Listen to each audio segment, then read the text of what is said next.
Hello అందరికీ నమస్తే అండి. ఈరోజు కరివేపాకు కారప్పుడు ఎలా చేయాలో చూపిస్తాను.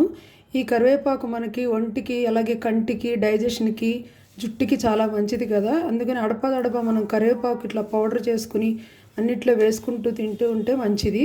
నేను 2 గుప్పెళ్ళు ఉండేట్టు తీసుకున్నాను. ఇది ముందుగా మనం ముదురు కరివేపాకు తీసుకొని కడిగి ఆరబెట్టుకోవాలి. పూర్తిగా తడి లేకుండా ఆరిన తర్వాత చేసుకోవాలి.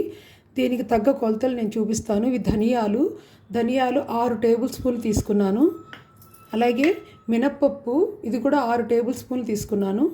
అలాగే ఇది పచ్చిశనగపప్పు 4 టేబుల్ స్పూన్లు.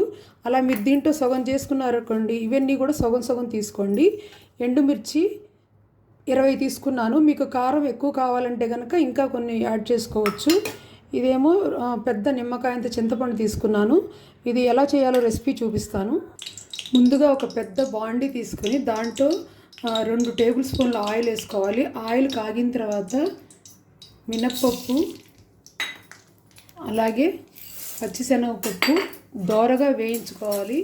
మంచి స్మెల్ వచ్చే వరకు వేయించుకోవాలి. అంటే బాగా మాడిపోకూడదు, మంచి అరోమా రావాలన్నమాట. ఫ్లేమ్ కొంచెం తక్కువలోనే పెట్టుకోవాలి. కొంచెం దోరగా వేగి కమ్మటి వాసన వచ్చేటప్పుడు ఈ ధనియాలు కూడా వేసి వేయించుకోండి.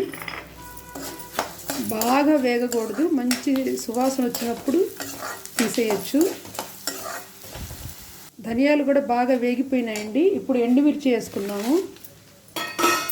ఎండుమిర్చి వేసుకొని లో ఫ్లేమ్లోనే వేపుకోండి.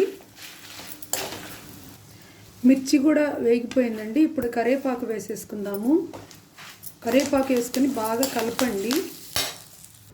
కరివేపాకు ఎక్కువ వేపకూడదండి, దాంట్లో ఉన్న స్మెల్ పోతుంది. చివరిలో స్టవ్ ఆఫ్ చేసుకొని జీలకర్ర వేసుకోవాలి. చల్లారిన తర్వాత మిక్సీ పట్టుకోవాలి.